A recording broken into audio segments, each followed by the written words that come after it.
દર્શન education YouTube ચેનલમાં આપ સૌનું હાર્દિક સ્વાગત છે. આપણે ફરીવાર પાઠ 4 માટે મળીએ. ધોરણ 10 સામાજિક વિજ્ઞાન પાઠ 4 સાહિત્યનો વારસો. એમાં આજે આપણે ગઈકાલે અમીર ખુસરોની ચર્ચા કરી. મોસ્ટ ટાઈમ પ્રશ્ન પાઠ 4 માં અમીર ખુસરો. આજે આપણે એવો જ એક અગત્યનો પ્રશ્ન જેની ફરી ચર્ચા કરીએ તો કે રામાયણ અને મહાભારત જેવા મહાકાવ્યો વિશે લખો. રામાયણ અને મહાભારત એ ભારતના બે મહાકાવ્યો છે. આ બધા રામાયણ અને મહાભારત વિશે તો જાણો છો. બહુ સહેલો પ્રશ્ન છે. આના વિશે આપ કંઈક ને કંઈક તો જાણો છો અને એ તમે જે જાણો છો એ લખવાનું છે. 3 ગુણમાં સવાલ પૂછો રામાયણ અને મહાભારતના મહાકાવ્યો તરીકે લખો તો રામાયણનો 1.5 માર્ક અને 1.5 માર્ક મહાભારત 3 ગુણનો સવાલ થઈ ગયો. તો તમારી પ્રથમ પરીક્ષા કે વાર્ષિક પરીક્ષા માટે પણ મોસ્ટ ટાઈમ ફરી સવાલ છે રામાયણ અને મહાભારત બે મહાકાવ્યો છે. તો બંને મહાકાવ્યો એ સેંકડો વર્ષો પહેલા લખાયા અને એનું બીજી સદીમાં એનું મૂળ સ્વરૂપ આપણને મળ્યું. વર્તમાન સ્વરૂપ એ આપણને બીજી સદીમાં મળ્યું. કઈ સદીમાં? બીજી સદીમાં. એમાં આપણે પહેલા ચર્ચા કરીએ રામાયણ. તો રામાયણની રચના વાલ્મીકીએ કરી. કોણે કરી? રામાયણની રચના વાલ્મીકીએ કરી. રામાયણ મહાભારત કરતા નાનું છે. તેમાં ભગવાન રામચંદ્રના જીવન પ્રસંગોની કથા છે. બસ આટલા વાક્યો લખવાના.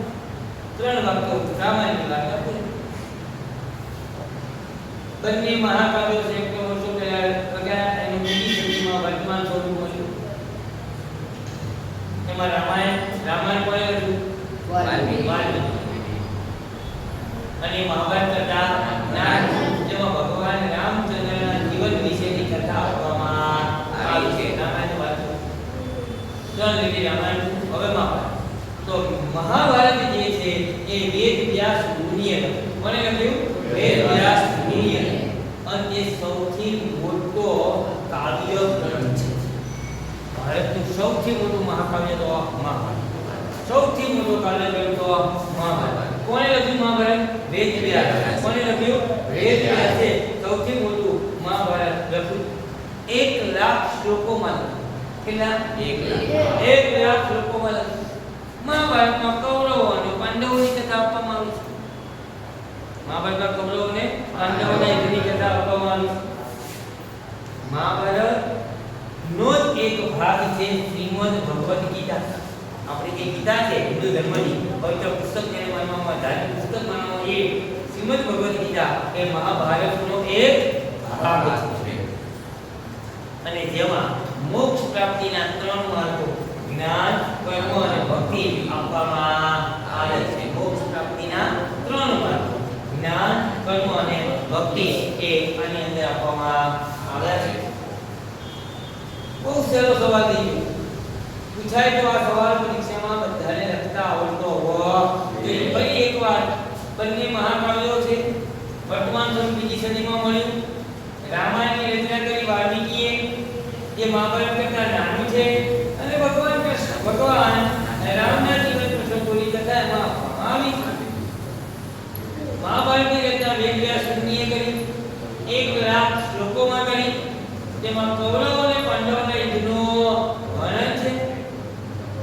અને શ્રીમદ ભગવદ ગીતા એ મહાભારતનો એક ભાગ છે અને જેમાં મોક્ષ પ્રાપ્તિના 3 માર્ગો જ્ઞાન, કર્મ અને ભક્તિ આપવામાં આવ્યા છે. અહીંયા પાઠ નંબર 4 ના 2 મોસ્ટ ટાઈમની સવાલો આપણે ભણ્યા. આગળ આવા અનેક પરીક્ષામાં પૂછાવા લાયક સવાલો આપણે આગળ ભણતા રહીશું અને વિડિયો એના મૂકતા રહીશું. આપ સર્વને વિડિયો સારો લાગ્યો હોય તો સબસ્ક્રાઇબ, લાઈક અને શેર કરવા આપ સર્વને વિનંતી છે. અસ્તુ. અહીંયા આપણે આજનો પ્રશ્ન પૂરો કરીએ છીએ. જય ભારત, વંદે માતરમ.